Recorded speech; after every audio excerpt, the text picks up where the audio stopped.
submit to you, we make the Declaration of Independence, Statement of Truth, Black Power, that no people in this country gave up free labor. They never lost their history. They never lost their culture. They never lost their language. Their families was not torn asunder. That accrued to black folk. Now, if you choose to work... And excuse me. I don't believe they were considered not quite human. 3/5 of a man. That's an animal status. 3/5 of a man. That's what they... They say that's what black folks was all about. You see what I mean? And that he did... Listen, women's suffrage came into being in the 1920s. That is to say, the white woman, his woman, had to picket him for some semblance of understanding as to her plight as a female. If he didn't think too much about his own woman, how is it that today, after the black woman had been put on a tree, her legs turned up when she was impregnated by a black man, and this white man cut her stomach open, and the babies fall to the ground, and all black folks around the area looked and watched this spectacle. Today, our daughters are telling us that she's in love with this beast. And you get angry and say that I am talking angry or I'm preaching hate when that happened to these people. That's an accumulation of situations involving black folks. This white man tells us this is his country by form of his Constitution. And in it, he says the original intent was for white Europeans. Black folks was 3/5 of an animal. They weren't anything. They had nothing to do with the construction of the Constitution. And I don't think that if you study the record, you will find any black man signing the Declaration of Independence or the ratification of the Constitution. The original intent, as it was set down then, it means now.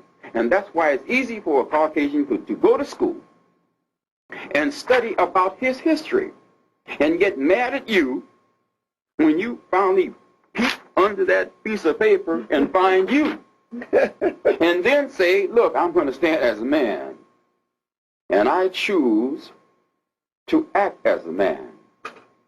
And I don't want you to give me anything, but the records state that I want compounded interest from 1863 in terms of all that free labor.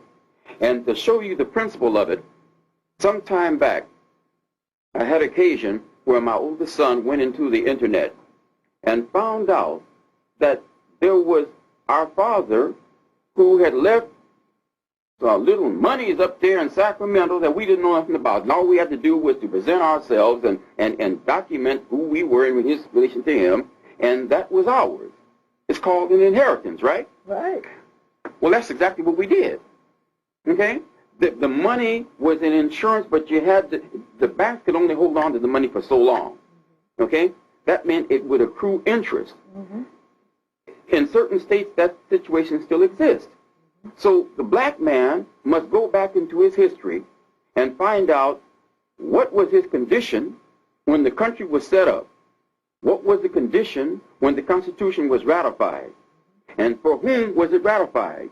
And when he finds that out, all that free labor, which somebody had to inherit it, that's right. If heaven forbid I should drop dead today or tomorrow, everything that I have worked for should accrue to my family. You're right. Now, hold your thought. But there are not giving me nothing. There are a lot of Caucasian people that say, "Why should I be prosecuted for what my parents did or what my grandparents did? Why are they blaming me? Because you inherited the wealth. You inherited everything that makes this country what it is.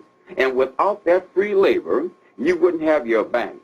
You wouldn't have your institutions of higher learning. You wouldn't have any semblance of the conditions that you live in today. That's right. So you have to go back to the root of it and bring it on up to today, and then take it into not only the Constitution, but take it into the book. We watch Clinton every Sunday come out to church with his little black book. There sits Hillary and his daughter coming out to church, dutifully saying, that's what, well, I opened the book. And having walked the King's Highway, I can tell you what's in his book. And I can tell you that when you go right back to that book of Hebrew, These white folks are no more the original Israelites in the man on the moon. And the book of Revelation means to reveal. And we putting the spotlight on them. That's right. Hold your thought. All right, I'm going to do it now. I'll be right back. Be right back. All right.